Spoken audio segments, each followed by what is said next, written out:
Competitive exam படிக்கிற எல்லா மாணவர்களும் இதை தப்பா தான் வந்து புரிஞ்சுக்கிறீங்க. ஒரு 10% ஆஃப் த மக்கள் கூட இதை கரெக்டா பண்ண மாட்டீங்க. எனக்கு ரொம்ப வருத்தமா இருக்கு. இனிமேல் எல்லாருமே கரெக்டா பண்ண போறீங்க.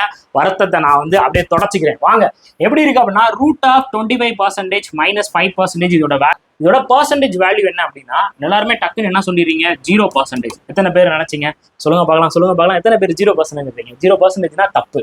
ஆக்சுவலா நம்ம எப்படி இதை எழுதலாம் அப்படின்னா, the root of 25 divided by 100 நம்ம எழுதலாமா? ஏன்னா பர்சன்டேஜ்னா டிவைடட் பை 100. அப்ப நம்ம 25க்கு ரூட் எடுத்தா நமக்கு வந்து 5, அடுத்து 100க்கு ரூட் எடுத்தா 10, ரைட்டா? அதுக்கப்புறம் இங்க நமக்கு என்ன கண்டுபிடிக்கணும்? பர்சன்டேஜ் கண்டுபிடிக்கணும். அப்படின்றதுக்காக இதை நான் எதால மல்டிபிள் பண்ணிக்கிறேன்? 100 மல்டிபிள் பண்ணிக்கிறேன். அப்ப ஒரு ஜீரோக்கு ஒரு ஜீரோ கட் ஆயிருமா? கட் ஆயிட்டா இந்த இடத்துல என்ன பர்சன்டேஜ்? 50%.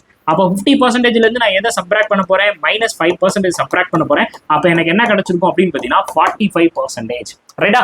இப்ப இதே மாதிரி ஒரு தரமான சம்பவத்தை வந்து பண்ணி ரூட் ஆஃப் 36% மைனஸ் 6% ஆன்சர் என்ன அப்படின்றத கரெக்டா எத்தனை பேர் கமெண்ட்ல தட்டுறீங்க அப்படின்றத வந்து பாக்குறேன். மோர் இன்ட்ரெஸ்டிங் வீடியோக்கு ஃபாலோ பண்ணி வச்சுக்கோங்க. தேங்க்யூ.